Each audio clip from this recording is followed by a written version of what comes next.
Good morning students, my name is Mrs Kamini Swaraj और मैं आज की क्लास में आपका स्वागत करती हूं। और हम तैयारी कर रहे हैं नीट, जेई एंड आईआईटी की। तो हमने लास्ट क्लास में देखा था कि किस तरह से जो हमारे ऐसा यूनिट है हमारे लिए यूजफुल है।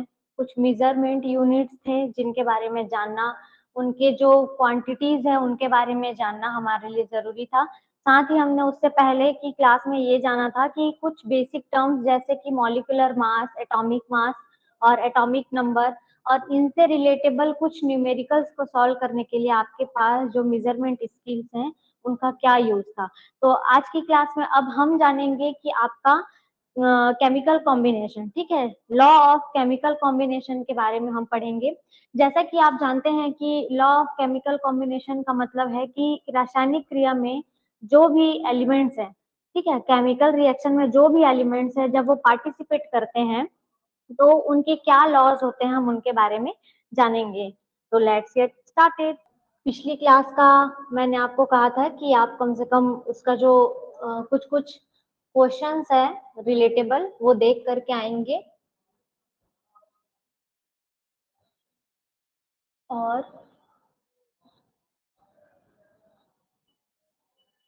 ठीक, तो ये आ गया भाई आपका लॉ ऑफ केमिकल कॉम्बिनेशन। मैं एक बार चेक कर लेती हूँ। हाँ ठीक, ओके। तो आज की क्लास फिर स्टार्ट करते हैं। लॉ ऑफ केमिकल कॉम्बिनेशन तो क्या है? ये किसी भी रासायनिक अभिक्रिया में होने वाले नियमों को फॉलो करने वाले चीजों के बारे में हम आज पढ़ेंगे। तो हमारा लॉ ऑफ केमिकल कॉम्बिनेशन क्या है? Reactions follow specific law. जैसा कि आप जानते हैं कि हमें डिसिप्लिन मेंटेन करने के लिए एक लॉ फॉलो करना पड़ता है, कुछ नियमों को फॉलो करना पड़ता है। जैसे अगर बच्चा स्कूल जाता है तो वो स्कूल के नियमों को फॉलो करता है। और जैसे हम ट्रांसपोर्टिंग में देख लेते हैं, हम ट्रैफिक पुलिस ट्रैफिक सिग्नल का क्या करते हैं? फॉलो करते हैं। तो वैसे ही जो हमारे केमिकल रिएक्शंस है उसमें क्या होता है? एक स्पेसिफिक लॉ है, वो फॉलो करता है कौन? Chemical reaction. This law help us understand how elements combine to form compound. ये जो लॉ है हमको किस लिए हेल्प करता है? ट्रैफिक सिग्नल आपको किस लिए हेल्प करता है? कि आप दुर्घटना से बचें और आपको सावधानी के साथ सड़क क्रॉस कराया जा सके बाय द रूल। वैसे ही ये जो केमिकल कॉम्बिनेशन का लॉ है वो क्या करता है? अंडरस्टैंड हाउ एलिमेंट्स, एलिमेंट्स का मतलब क्या होता है बताइए? ठीक है, सिंगल प्योर एटम, ठीक है, इसी को हम और क्या बोलते हैं? तत्व भी बोलते हैं। ठीक, क्या बोलेंगे इसे? तत्व भी बोलेंगे। तो ये elements combine to form compounds. Compounds का मतलब क्या होता है? यौगिक। ये जो एलिमेंट्स हैं वो मिल करके किस तरह से यौगिक का निर्माण करते हैं, कैसे कंपाउंड बनाते हैं, ये हमको किस लॉ को फॉलो करने से पता चलता है? ये हमारा केमिकल लॉ ऑफ कॉम्बिनेशन। ठीक, लॉ ऑफ केमिकल कॉम्बिनेशन।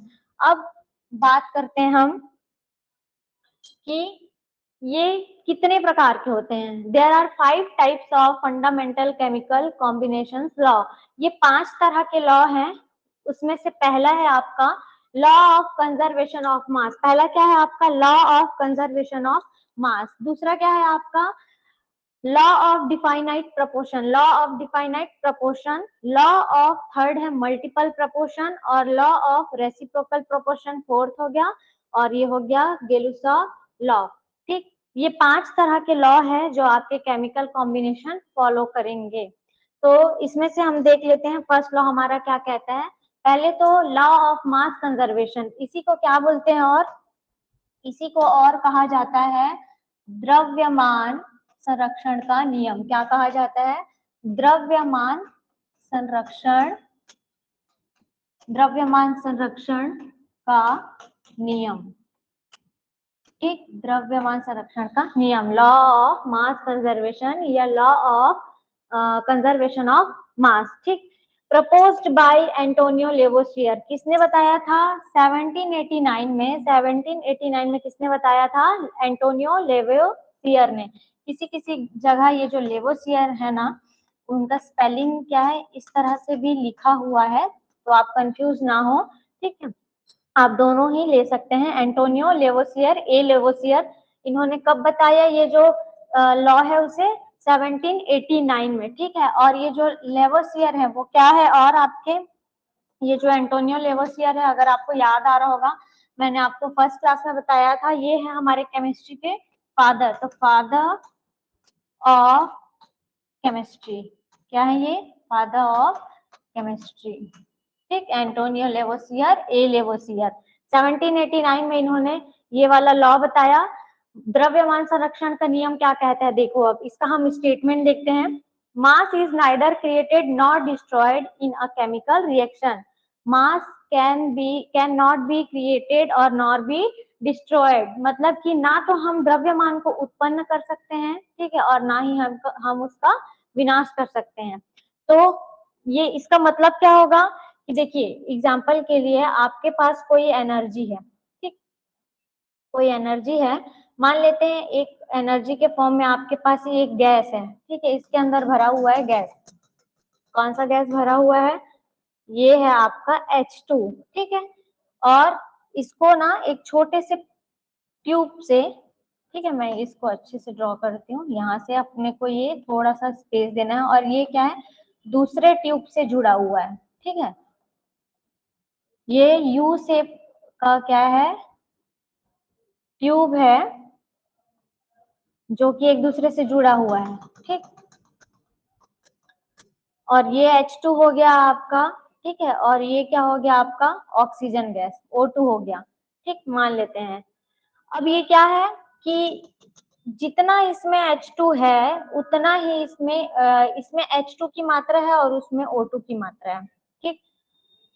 अगर हम इनका देखते हैं केमिकल रिएक्शन, ठीक है, यहाँ पे ले लेते हैं 2H2 प्लस O2। अब ये रिएक्शन करते हैं, ठीक है, ये दोनों गैसेस स्टेट में है, ये रिएक्शन करके क्या बनाते हैं, H2O, ठीक है, 2H2O ये बनाते हैं, और ये है आपका लिक्विड वाटर मॉलिक्यूल, ठीक।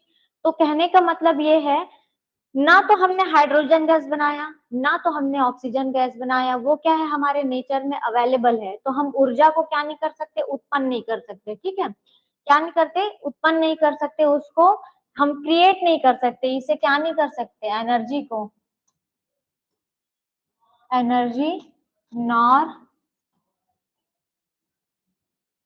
नाइदर, इसमें करते हैं एनर्जी नाइदर क्रिएटेड, ठीक है, इसको हम क्रिएट नहीं कर सकते एनर्जी को, और इसका जो केमिकल रिएक्शन हुआ उसके बाद ये जो H2O बना आपका, इसको आप डिस्ट्रॉय भी नहीं कर सकते, क्योंकि कुछ ना कुछ केमिकल रिएक्शन होगा और आपको उसका प्रोडक्ट मिलेगा ही, ठीक है। बस क्या हो रहा है, ये गैसियस फॉर्म से लिक्विड फॉर्म में कन्वर्ट हो रहा है, ठीक है, ये क्या हो गया आपका, प्रोडक्ट हो गया, ठीक है। इसका मतलब कि हम ये जो मास कंजर्वेशन है या केमिकल कॉम्बिनेशन का कंजर्वेशन ऑफ मास का जो लॉ है वो कहता है, ना तो ऊर्जा को उत्पन्न किया जा सकता है और ना तो उसे नष्ट किया जा सकता है, केवल उसे एक रूप से दूसरे रूप में हम कन्वर्ट कर सकते हैं।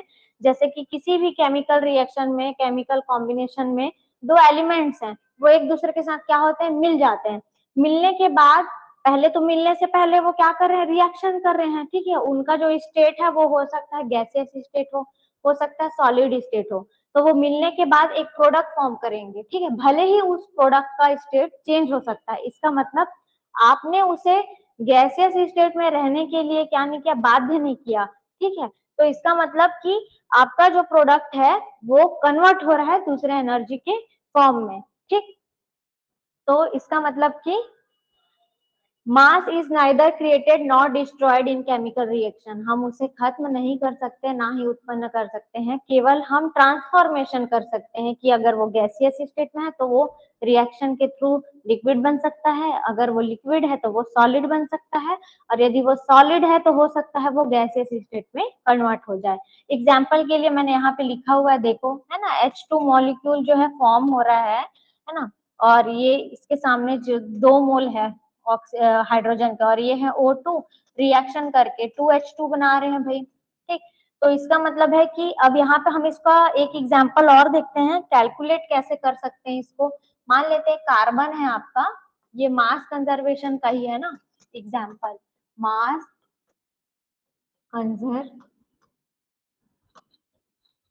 कंजर्वेशन, ठीक, मास कंजर्वेशन का ही ये एग्जाम्पल है।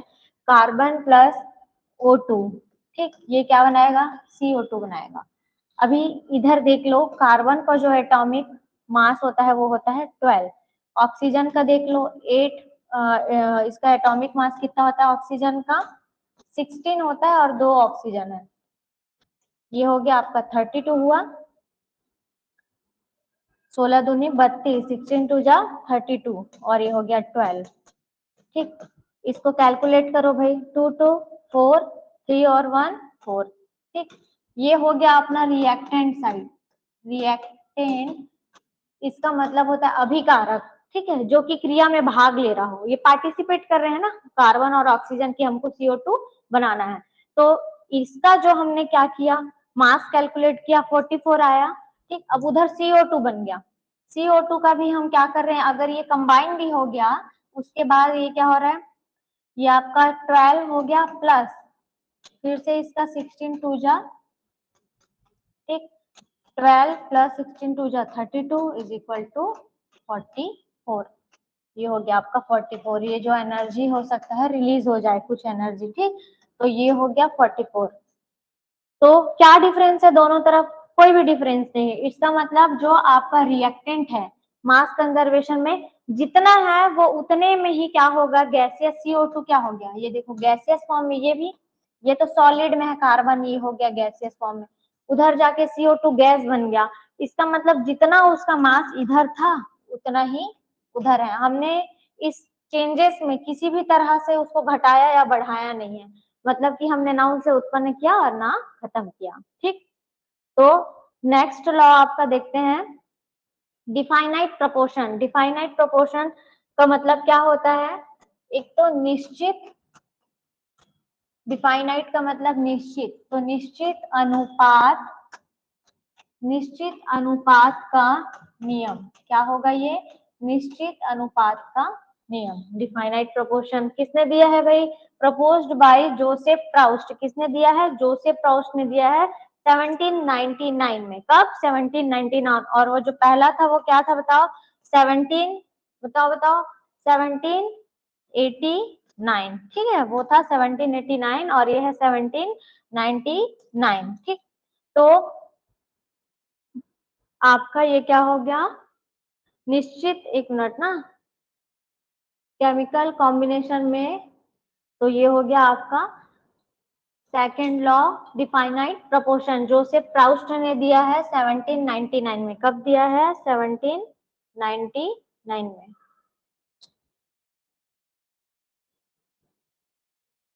एंटोनियो लेवोसियर, ठीक, चलिए मैं ये अपने से बताती हूँ आपको, क्या हो गया, ये हो गया आपका डिफाइनाइट प्रोपोर्शन, डिफाइनाइट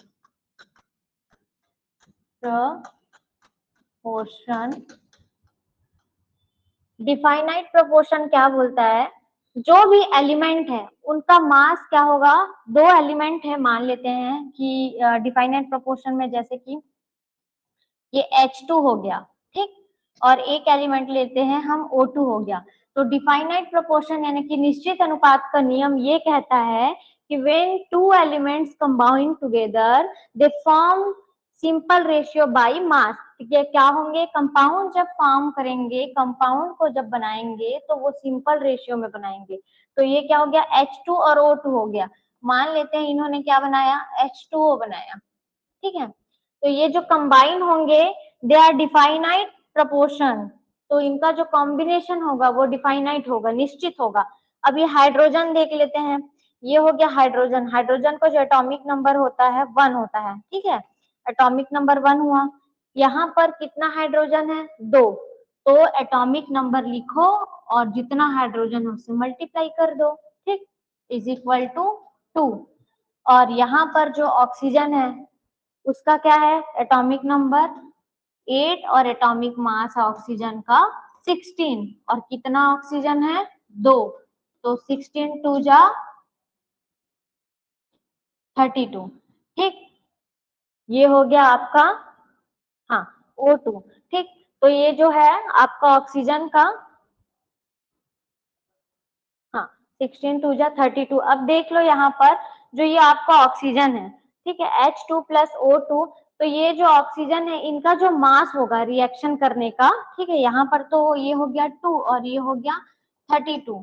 यहाँ पे एक ही ऑक्सीजन अगर हम लेते भी हैं तो ये हो गया आपका, ये ऑक्सीजन हुआ रिएक्शन के लिए। ठीक, अब यहाँ पे देखो, यहाँ पे ये ऑक्सीजन है, उसका मास कितना हुआ, 16 हो गया। ठीक, अब यहाँ पे जब इसका रेशियो निकालेंगे तो 2 1 जा 2, 2 8 जा 16, 1:8 के सिंपल रेशियो में ये क्या करेंगे, फॉर्मेशन करेंगे। मतलब हमेशा हाइड्रोजन उसमें जितना अमाउंट में होना चाहिए उतने ही अमाउंट में होगा, और जो ऑक्सीजन है वो भी जितने अमाउंट में होना चाहिए उतने में ही होगा, मतलब कि डिफाइनाइट प्रोपोर्शन होगा। आपने टैप वाटर देखा, उसका भी रेशियो जब आप निकालेंगे तो 1:8 आएगा। जब आप किसी पॉन्ड के वाटर का रेशियो निकालेंगे तो उसका भी क्या आएगा, 1:8 ही आएगा। इससे क्या डिफाइन हो रहा है, इससे ये पता चल रहा है कि जो ये आपका क्या बोलते हैं, डिफाइनाइट प्रोपोर्शन का जो लॉ है वो ये बता रहा है कि कम से कम जो भी एलिमेंट्स कंबाइन हो रहे हैं, है ना, वो अपने प्रोपोर्शन पे फिक्स रहेंगे। उनका जो मास है वो क्या रहेगा, फिक्स रहेगा कि हम इसी रेशियो में क्या करेंगे, उसमें ऐड हो जाएंगे उस मॉलिक्यूल में। ठीक, तो नेक्स्ट आपका हो गया, हमने दो लॉ कंप्लीट किए। पहला तो था कंजर्वेशन ऑफ मास, सेकंड था रेसिप्रोकल सॉरी डिफाइनाइट प्रोपोर्शन, और अब हम आगे हैं थर्ड रेसिप्रोकल में, कि reciprocal proportion of chemical combination. तो ये किसने दिया है, proposed by JB Richter in 1792। JB Richter ने कब बताया इसे, 1792 में बताया। ठीक है, और ये स्टेटमेंट क्या है इस लॉ का, if element A combine separately with element B, एक एलिमेंट A है जो कि एलिमेंट B से क्या कर रहा है, कंबाइन हो रहा है अलग से, ठीक है, सेपरेट तरीके से अपना कंबाइन हो रहा है, और हमारे पास एक और एलिमेंट है C, ठीक, वो उससे भी क्या कर रहा है, ये जो A है वो, ये जो A है वो क्या कर रहा है, B से भी सेपरेटली क्या हो रहा है, कंबाइन कर रहा है, और एक C वाला एलिमेंट है उससे भी कंबाइन कर रहा है। ठीक, then the ratio in which B and C combine with, तो जब ये B और C भी एक दूसरे से कंबाइन करते हैं तो ठीक है, या तो इनका रेशियो सेम होगा, या तो ये क्या करेंगे, एक मल्टीपल सिंपल रेशियो में क्या होंगे, अवेलेबल होंगे।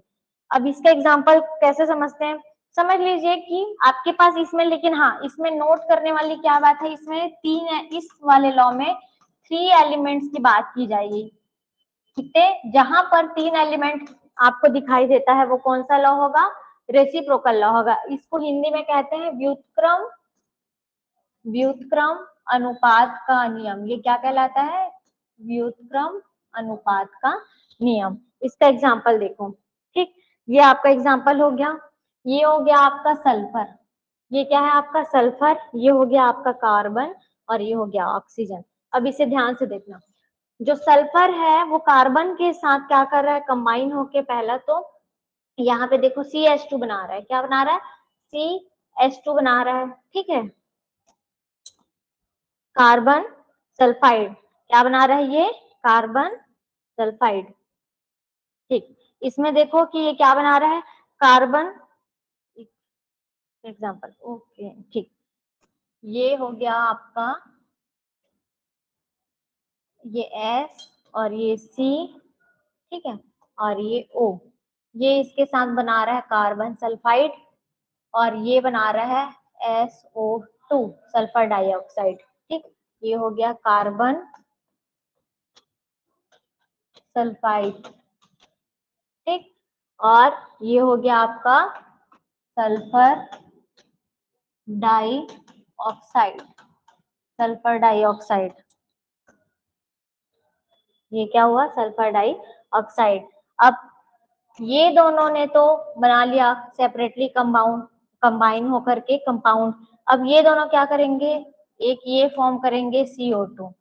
ठीक, तो जो इसका रेशियो होगा या तो वो सेम होगा जैसे वो कंबाइन हो रहे हैं एक दूसरे से उसके अकॉर्डिंग, या तो ये हो सकता है सिंपल रेशियो में हो। अब एक काम करते हैं, हम इसका रेशियो निकालते हैं।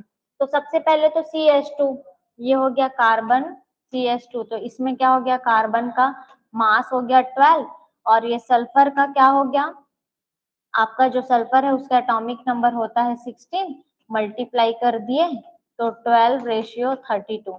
ठीक है, 12:32,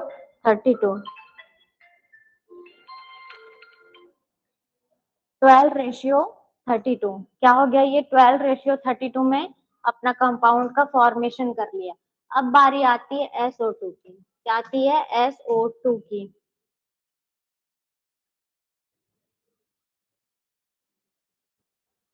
तो कहाँ थे हम, CH2 में आपने देखा कि कार्बन का जो रेशियो था वो क्या था, 12 था, जो पार्ट था उसका मास का, और जो सल्फर है उसका क्या था, 16 टू 32। अब बारी आती है सल्फर डाइऑक्साइड की, इसमें फिर सल्फर की क्या है, सल्फर का टाइम देख लो। अच्छा हाँ, यहाँ पे हमने एक मिस्टेक किया है, ये हो गया उसका मास, तो यहाँ पे 32 अगर सल्फर का मास है तो ये क्या हो जाएगा, 2 2 जा 4, 2 3 जा 6।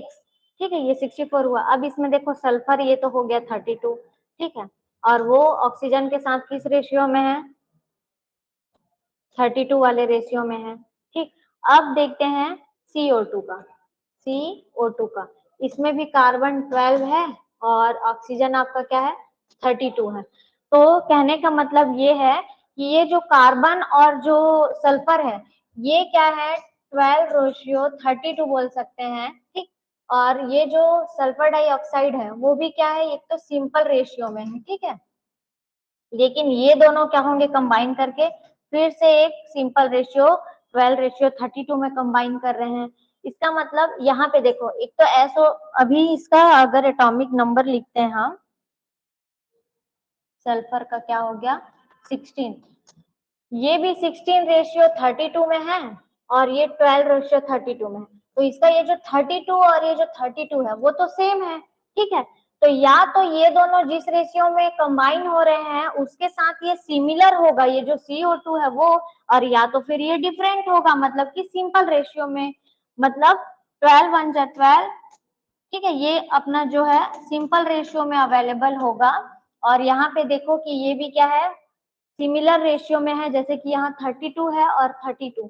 तो एक एलिमेंट जो दो अलग अलग डिफरेंट एलिमेंट से क्या कर रहा है, कंबाइन हो रहा है, जब वो सल्फर कार्बन से कंबाइन होता है तो उसका एक अपना मास होगा, और सल्फर जब ऑक्सीजन से करेगा तो उनका एक अपना मास होगा। तो हो सकता है जो उनका रेशियो है या तो वो वही रहे, और या तो जो ये कार्बन और ऑक्सीजन जब कंबाइन करेंगे तो उन्हीं के जो सिंपल रेशियो के फॉर्म में वो एक दूसरे से कंबाइन करेंगे। ये है आपका reciprocal law of chemical combination. ठीक है, अब हमारी बारी आती है फोर्थ लॉ की, जो कि है हमारा मल्टीपल प्रपोर्शन। क्या है, मल्टीपल प्रपोर्शन। मल्टीपल का मतलब क्या हो गया आपका, गुणित अनुपात। क्या हो गया आपका, गुणित अनुपात का नियम। मल्टीप्लाई करना यानी कि गुणा करना, तो ये आपका क्या हो गया, गुणित अनुपात का नियम। इसको किसने दिया है, जॉन डाल्टन ने। किसने दिया है, जॉन डाल्टन ने। कब दिया है, 1803 में दिया है। कब दिया है, 1803। अब इसका स्टेटमेंट देखते हैं भाई, क्या बोलता है ये statement, when two elements form more than one compound. जब दो एलिमेंट क्या करते हैं, जब when two element form more than one compound, two element form more than one compound, मतलब कि दो एलिमेंट मिल करके एक से ज्यादा कंपाउंड बनाते हैं, the masses of one element that combine with a fixed mass, उसमें से एक जो एलिमेंट होगा वो तो एकदम फिक्स मास में ही कंबाइन होगा। उसने बोला कि मैं तो फिक्स मास में ही होगा, लेकिन हो सकता है वो जो दूसरा है वो क्या होगा, सिंपल रेशियो के फॉर्म में होगा। रेसिप्रोकल और मल्टीप्लीकेशन वाले में आपको क्या नहीं करना है, कंफ्यूज नहीं होना है। जैसे कि याद रखिए, जो रेसिप्रोकल की बात की गई थी, ठीक है, रेसिप्रोकल वाले में तो 3 एलिमेंट होने चाहिए। क्या होने चाहिए, 3 एलिमेंट। लेकिन ये जो आपका मल्टीपल जो लॉ है उसमें क्या होना चाहिए, एलिमेंट्स जो है उसमें 2 एलिमेंट्स की ही बात की गई है। अब ये कैसे हो गया, एग्जांपल इसका देखते हैं मल्टीपल प्रोपोर्शन का।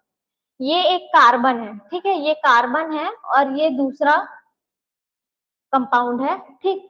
अब ये कार्बन ने क्या किया, ये कार्बन है जो कि ऑक्सीजन के साथ रिएक्शन करके एक कंपाउंड दे रहा है कार्बन मोनोऑक्साइड। यही कार्बन O2 के साथ फिर से रिएक्ट करता है और क्या बनाता है, CO2 बनाता है, ठीक है। मतलब कि इसमें 2 एलिमेंट ही दिख रहे हैं, एक तो कार्बन और दूसरा ऑक्सीजन, मतलब 2 एलिमेंट क्या कर रहे हैं, एक से ज्यादा कंपाउंड बना रहे हैं। ये कार्बन और ऑक्सीजन एक तो कार्बन मोनोऑक्साइड बना दे रहे हैं और दूसरा क्या बना दे रहे हैं, CO2 बना दे रहे हैं, ठीक। तो वही आपका डेफिनेशन क्या कह रहा है, when two element form more than one compound, दोनों आपस में मिलकर के दो एक से ज्यादा यौगिक बनाते हैं, तो उनमें से एक that combine with a fixed mass, तो क्या करेगा, उनमें से एक जो है एकदम फिक्स मास में कंबाइन करेगा। कैसे फिक्स मास में कंबाइन करेगा, ये हो गया आपका कार्बन मोनोऑक्साइड। कार्बन का यहाँ पर देख लो आप 12 है एटॉमिक नंबर, ऑक्सीजन का देख लो यहाँ पर क्या हो गया आपका, सॉरी एटॉमिक मास कार्बन का 12 हुआ, यहाँ पे मैं लिख देती हूँ एटॉमिक मास, ये हो गया 12, और जो एटॉमिक आपका ऑक्सीजन का मास हो गया वो क्या हो गया 16, ठीक। यहाँ पे क्या हो गया 16 हो गया। अब फिर हम CO2 की बात करते हैं, ठीक। और ये दोनों कार्बन और ऑक्सीजन से ही तो मिलकर बन रहा है ना, 2 एलिमेंट से, यहाँ पे क्या है 2 एलिमेंट, 2 एलिमेंट, ठीक। 2 एलिमेंट क्या कर रहे हैं, मिल करके मोर देन 1 कंपाउंड बना रहे हैं, ठीक। ये हो गया CO2। अब ये एटॉमिक मास 12 और 16, और इसमें क्या हो गया, इसमें भी कार्बन का जो एटॉमिक मास है वो 12 हो गया। अब यहाँ पर तो 16 नहीं लिख सकते, 16 तो एक ही ऑक्सीजन का हुआ और यहाँ पे तो 2 ऑक्सीजन है, तो 16 को 2 से मल्टीप्लाई कर दो, तो यहाँ पे जो ऑक्सीजन का रियल मास है वो आ जाएगा, तो ये हो गया 32। तो इसमें आपको क्या सिमिलैरिटी दिख रहा है, ध्यान से देखिए और मुझे बताइए। ये जो कार्बन है, कार्बन क्या कर रहा है 12 मास, इसमें भी 12 मास के साथ फिक्स है, उसने अपना कुछ भी चेंजेस नहीं किया मास में। लेकिन ये जो ऑक्सीजन है वो जब कार्बन मोनोऑक्साइड के साथ क्या कर रहा है, रिएक्शन कर रहा है कार्बन के साथ, और जब कार्बन मोनोऑक्साइड बना रहा है तो वहां पर जो ऑक्सीजन है उसका एटॉमिक मास है 16, और वही जब मिलकर के CO2 फॉर्म कर रहे हैं तो उनका जो एटॉमिक मास है वो क्या है, इसका एटॉमिक मास कार्बन ऑक्सीजन का क्या है 32 है। तो इस तरह से एक एलिमेंट का क्या होगा, इसमें मास फिक्स होगा और दूसरे एलिमेंट का जो मास है वो क्या होगा आपका फिक्स नहीं होगा, ठीक है। ध्यान देंगे, यहाँ पे देख लो ये कार्बन और ये ऑक्सीजन, यहाँ पे ये कार्बन है और ये दोनों ऑक्सीजन है, ठीक। तो ये क्या है, या तो सिंपल रेशियो में मिलेंगे इनका जो मास है, कैसे, अब देखो यहाँ पे CO12 रेशियो 16 था और CO2 में क्या था 12 रेशियो 32 था, ठीक है। तो अगर आप इसको क्या करोगे, ये कार्बन ये तो फिक्स है, अब यहाँ पे 16 डिवाइडेड बाई 32 करते हो तो 16 1 जा 16 और 16 2 जा 32, तो ये किस रेशियो में आए 1:2 के रेशियो में। इसी को आप वर्बली समझिए, आपके पास एक एलिमेंट ए है जिसका नाम है कार्बन और एक एलिमेंट आपके पास है बी जिसका नाम है ऑक्सीजन। ये 2 एलिमेंट मोर देन 1 कंपाउंड बनाते हैं, एक तो बना लेते हैं CO, दूसरा बना लेते हैं CO2। तो या तो इसका एक एलिमेंट क्या होगा, एक एलिमेंट एक तत्व क्या होगा फिक्स्ड होगा, फिक्स्ड बाय मास। और ये समझने से आपको पता चल गया होगा कि कौन सा एलिमेंट था कार्बन, जो कि अपने 12 मास के साथ फिक्स हो गया था। और अनदर जो एलिमेंट होगा वो क्या होगा, सिंपल रेशियो के साथ ही ज्वाइंट होगा। क्या होगा, सिंपल रेशियो के साथ। जैसे यहाँ पे जो ऑक्सीजन था पहले वाले में तो वो क्या कर रहा है 16 ले रहा है और दूसरे वाले में वो क्या कर रहा है 32। तो जब इसको डिवाइड करोगे तो 1:32, यानी कि इसका रेशियो एक सिंपल रेशियो में होगा दूसरे एलिमेंट का। होप सो कि ये क्लियर होगा आपको। तो हमने कौन कौन से लॉ कर लिए अभी तक? पहला था मास कंजर्वेशन, दूसरा था आपका डिफाइनाइट प्रपोर्शन जो कि निश्चित अनुपात का नियम था, और तीसरा क्या था आपका रेसिप्रोकल लॉ, और चौथा क्या था आपका मल्टीपल। ठीक है, मल्टीपल प्रपोर्शन। अब हमारा एक लास्ट लॉ बचा जो कि है आपका Gay Lussac law of gaseous and volume. ठीक है, Gay Lussac law of gases and volume, जिसे दिया है proposed by the Joseph Gay Lussac in 1808 में, 1808 में दिया है। कब दिया है? 1808 में। ठीक, इसके पहले क्या था आपका? इसके पहले आपका जो था मल्टीपल प्रोपोर्शन था, जिसको 1803 में दिया था। किसने दिया था मल्टीपल प्रोपोर्शन? बताइए। जॉन डॉल्टन ने। ठीक है, जॉन डॉल्टन ने, ये था मल्टीपल। तो आप जो इसका सीक्वेंस है, किसी किसी बुक में इसका सीक्वेंस जो है अलग है, मैंने इसे सीक्वेंस में इसलिए जमाया है क्योंकि आपको इसका सेंचुरी याद रहना चाहिए। जो तीन आपके लॉ है वो 17 के अराउंड है, 1700 के अराउंड, और जो दो लॉ है वो क्या है? जो दो लॉ है वो 18 के अराउंड है। तो आपको इजीली ये लर्न करने के लिए टफ नहीं लगेगा, इजी जाएगा। तो ये इसका स्टेटमेंट क्या है गेलुसाक का? गेलुसाक कहते हैं gases combine in simple whole number ratio. जो भी गैस होगा वो एक सिंपल होल नंबर रेशियो में कंबाइन हो जाएगा। ठीक, by volume at constant temperature and pressure, by volume at constant temperature and pressure. अब देखो ये क्या कहना चाह रहा है। ठीक, गेलुसाक कहते हैं कि ये जो आपके पास एक कंटेनर दिख रहा है, ठीक है, इस कंटेनर में मान लेते हैं कि डिफरेंट डिफरेंट आपके वॉल्यूम में गैसेस फिल्ड है। ले चलिए इसमें देखिए कि ये गैस फिल है और इसका वॉल्यूम बराबर रखा गया है। यहाँ तक दोनों को भर देते हैं। ठीक है, ये गैस के ये जो है पार्टिकल्स हैं छोटे छोटे, ठीक, और दोनों को बराबर वॉल्यूम में रखा गया है। ठीक है, दोनों का वॉल्यूम क्या किया गया है? कांस्टेंट रखा गया है, कांस्टेंट वॉल्यूम। ठीक, कांस्टेंट रख दिया है इसका वॉल्यूम। अब क्या होगा? वॉल्यूम कांस्टेंट रख दिया है, अब क्या करेंगे? टेम्परेचर बढ़ा करके देखते हैं। तो इसमें क्या कर रहे हैं? ये जो टेम्परेचर है उसको हम बढ़ाते हैं। ठीक, टेम्परेचर बढ़ाने से ये जो आपके गैसियस पार्टिकल हैं वो क्या करते हैं? मूव करने लगते हैं। ठीक है, अभी आपको गर्म तवे में रख दिया जाए तो आप भी क्या करेंगे? शांति से बैठे रहेंगे? नहीं ना। वैसे ही ये जो पार्टिकल्स हैं वो क्या करते हैं? मूव होने लगते हैं इधर उधर, और कोलिजन हो जाता है। इनमें क्या होता है? कोलिजन करने लगते हैं। ठीक है, ये क्या करने लगते हैं? कोलिजन करने लगते हैं, टकराने लगते हैं एक दूसरे से, बहुत फास्ट मूव करने लगते हैं टेम्परेचर इंक्रीज करने पर। अब बताइए, टेम्परेचर इंक्रीज कर दिया, बहुत मूव कर रहे हैं, तो मूव करेंगे तो क्या ये जो पिस्टन है, अगर यहाँ पे हमने एक पिस्टन लगा रखा है ना, ये जो पिस्टन है उसी से तो ये कवर्ड है ना, जिससे पता चल रहा है कि इसका वॉल्यूम इतना है। तो ये पिस्टन, जब ये पार्टिकल्स बहुत ज्यादा मूव करने लगते हैं तो आपको क्या लगता है? ये पिस्टन इक्वल इसी जगह पे रहेगा या ये भी अप या डाउन होगा? इसका मतलब जब हम इसका टेम्परेचर बढ़ाते हैं तो इसका जो प्रेशर है वो बढ़ जाता है ना। सारे पार्टिकल बड़े प्रेशर में आ जाते हैं कि हम इतने से में कैसे कोलिजन करने लगेंगे, और ये क्या करने लगते हैं? फास्ट कोलिजन करने के कारण प्रेशर को इंक्रीज कर देते हैं। इसका मतलब जैसे जैसे आप क्या करेंगे? टेम्परेचर दोनों गैस का बढ़ाते जाएंगे सिलेंडर के अंदर, तो उसका जो पिस्टन है वो कंप्रेस नहीं होगा, वो क्या होगा? उठने लगेगा प्रेशर के कारण, क्योंकि उसमें प्रेशर क्या होगा? बढ़ेगा। तो ये जो प्रेशर है वो क्या होता है? डायरेक्टली प्रोपोर्शनल रहता है टेम्परेचर के। मान लेते हैं ये पीवी है, ठीक है, PV is equal to N R T. ठीक, अब ये जो वॉल्यूम है इसको तो हमने क्या कर दिया? ये गैस का ये फॉर्मूला भी है आपका, gas formula PV is equal to N R T. ठीक है, ये हम आगे डिस्कस करेंगे। फिलहाल यहाँ पे जो ये वी है वो क्या है? आपका वॉल्यूम है।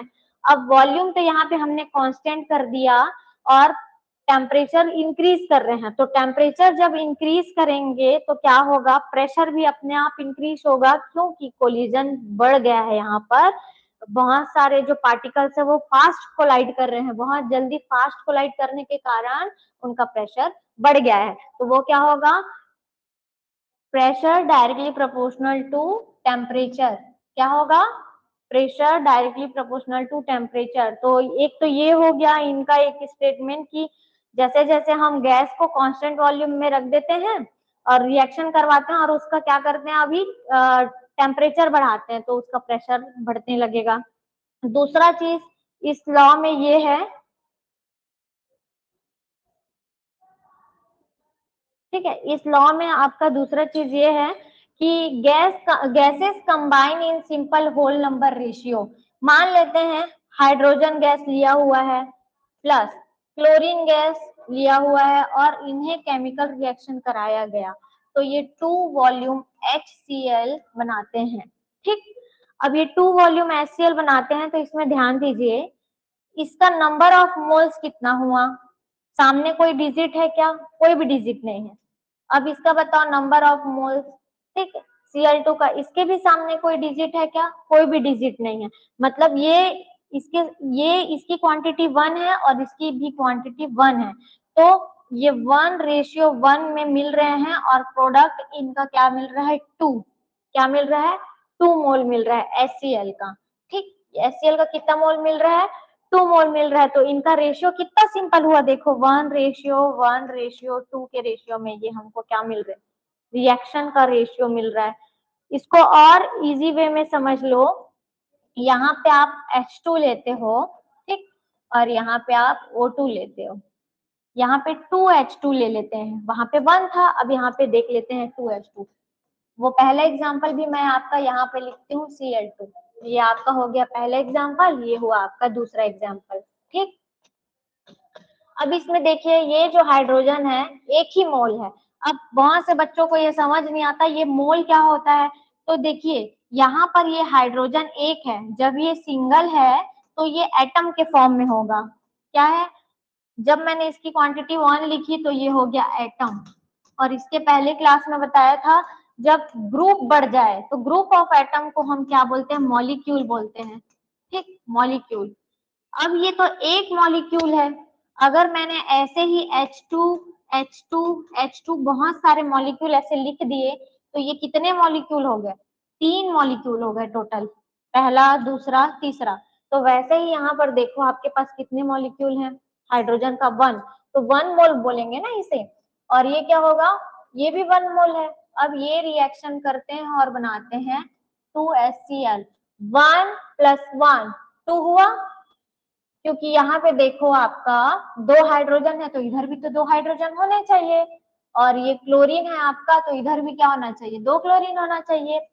सेम इस वाले एग्जांपल में देखो 2H2O2, ये क्या बनाएगा 2H2O, इसका रेशियो 1:1:2 हुआ।